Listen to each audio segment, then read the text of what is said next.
हीरा ने कहा, मालूम होता है राह भूल गए। तुम भी बेतहाशा भागे। वहीं उसे मार गिराना था।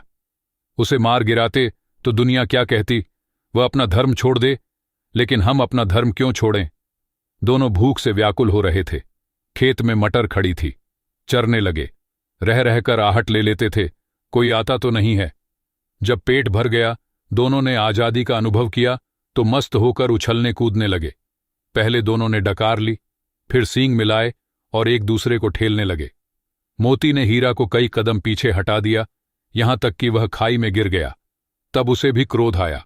संभल कर उठा और फिर मोती से मिल गया। मोती ने देखा खेल में झगड़ा हुआ चाहता है तो किनारे हट गया। अरे यह क्या, कोई सांड डौंकता चला आ रहा है। हां, सांड ही है। वह सामने आ पहुंचा। दोनों मित्र बगलें झांक रहे हैं। सांड पूरा हाथी है।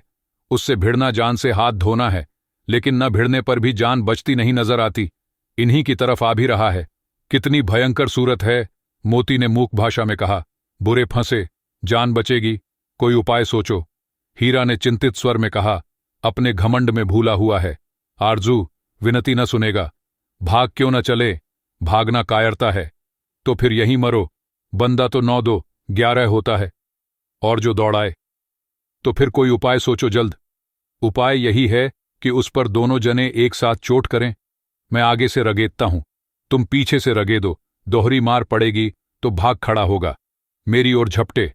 तुम बगल से उसके पेट में सींग घुसेड़ देना। जान जोखिम है, पर दूसरा उपाय नहीं है। दोनों मित्र जान हथेलियों पर लेकर लपके। सांड को भी संगठित शत्रुओं से लड़ने का तजर्बा न था। वह तो एक शत्रु से मल्लयुद्ध करने का आदी था। ज्यों ही हीरा पर झपटा, मोती ने पीछे से दौड़ाया। सांड उसकी तरफ मुड़ा तो हीरा ने रगेदा। सांड चाहता था कि एक एक करके दोनों को गिरा ले, पर ये दोनों भी उस्ताद थे। उसे वह अवसर न देते थे। एक बार सांड झल्लाकर हीरा का अंत कर देने के लिए चला कि मोती ने बगल से आकर पेट में सींग भोंक दिया। सांड क्रोध में आकर पीछे फिरा तो हीरा ने दूसरे पहलू में सींग चुभा दिया।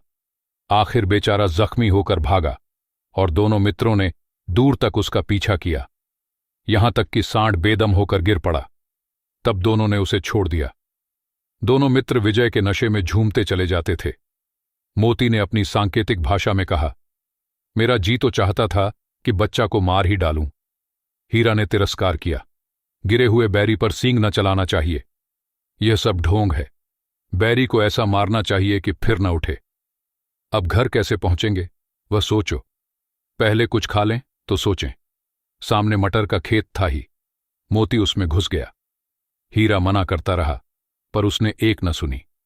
अभी 2 ही 4 ग्रास खाए थे कि 2 आदमी लाठियां लिए दौड़ पड़े और दोनों मित्रों को घेर लिया।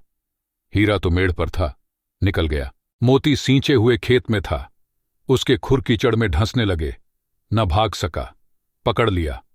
हीरा ने देखा संगी संकट में हैं तो लौट पड़ा। फंसेंगे तो दोनों फंसेंगे। रखवालों ने उसे भी पकड़ लिया। प्रातःकाल दोनों मित्र कांजी हाउस में बंद कर दिए गए। दोनों मित्रों को जीवन में पहली बार ऐसा साबिका पड़ा कि सारा दिन बीत गया और खाने को एक तिनका भी न मिला। समझ ही में न आता था ये कैसा स्वामी है। इससे तो गया फिर भी अच्छा था।